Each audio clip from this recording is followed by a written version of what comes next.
नमस्कार मित्रों, दीपक शर्मा। मित्रों, स्वागत है आप सभी लोगों का हमारे खास और विशेष कुंडली के रहस्य कार्यक्रम में। मित्रों, दुनिया का एक अटल सत्य है और वह है मृत्यु।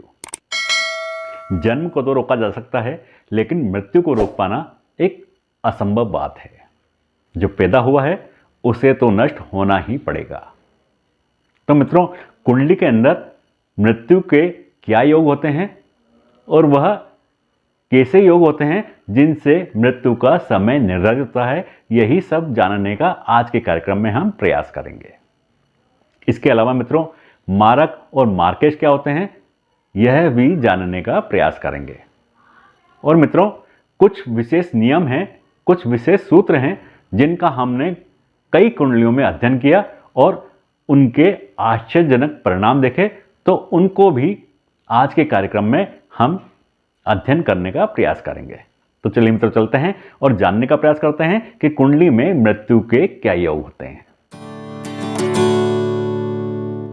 मित्रों, कुंडली में जब भी हम मृत्यु के योग देखते हैं तो सबसे पहले अष्टम भाव का अध्ययन करते हैं।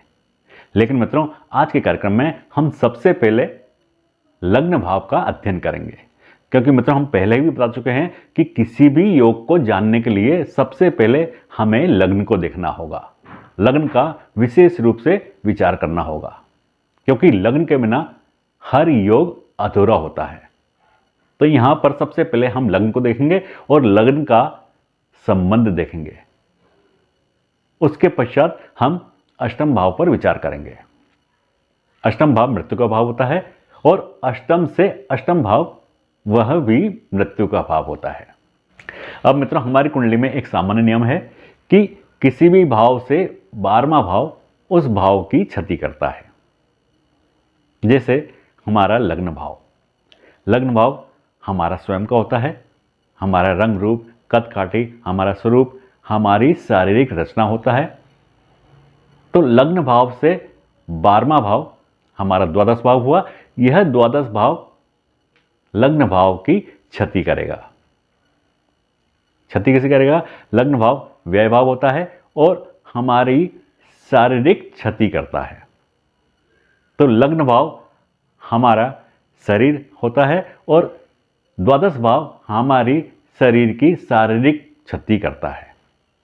तो इसी प्रकार से जब हम अष्टम भाव पर विचार करते हैं तो अष्टम भाव से 12वां भाव सप्तम भाव होता है और यही सप्तम भाव अष्टम भाव की क्षति करता है।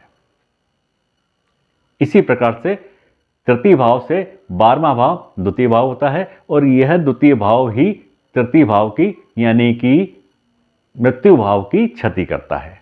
तो मित्रों, यह जो दो भाव हैं, द्वितीय भाव और सप्तम भाव, जो सप्तम भाव अष्टम भाव की क्षति करता है और द्वितीय भाव तृतीय भाव की क्षति करता है, तो यह भाव ही कुंडली के अंदर मारक भाव होते हैं। इन्हें ही मारक भाव कहते हैं। अब मित्रों, मृत्यु के योग देखने के लिए हमारे पास 4 भाव हुए, द्वितीय भाव और तृतीय भाव, यहां पर सप्तम भाव और अष्टम भाव।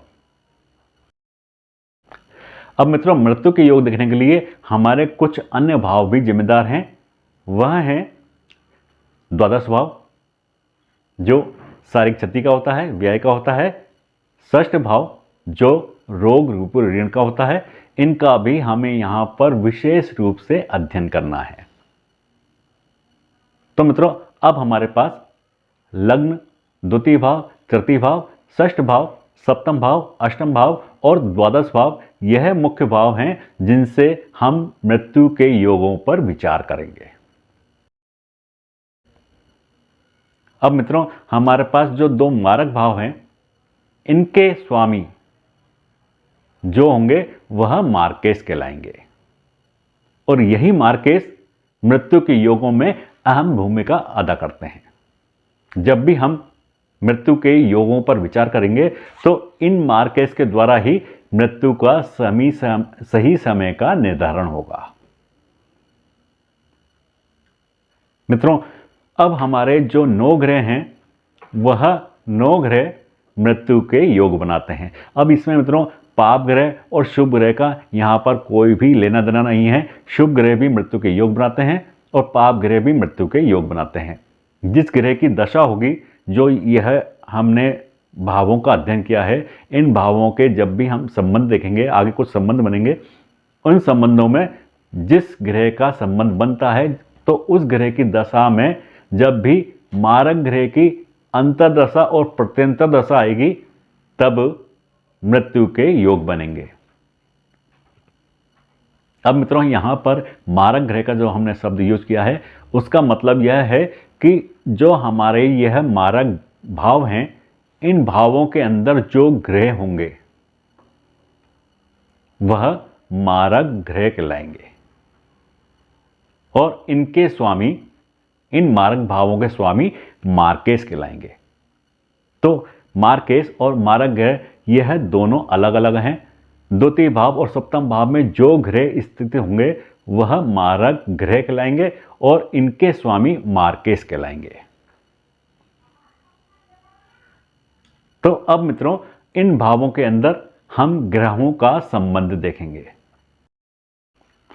यदि मान लीजिए लग्न में मंगल हैं और उन पर शनि या सूर्य की दृष्टि पड़ती है, तब मित्रों मंगल की दशा में मारक ग्रह की अंतर्दशा या प्रत्यंतर दशा जब भी आरंभ होगी, तब मृत्यु का योग बनेगा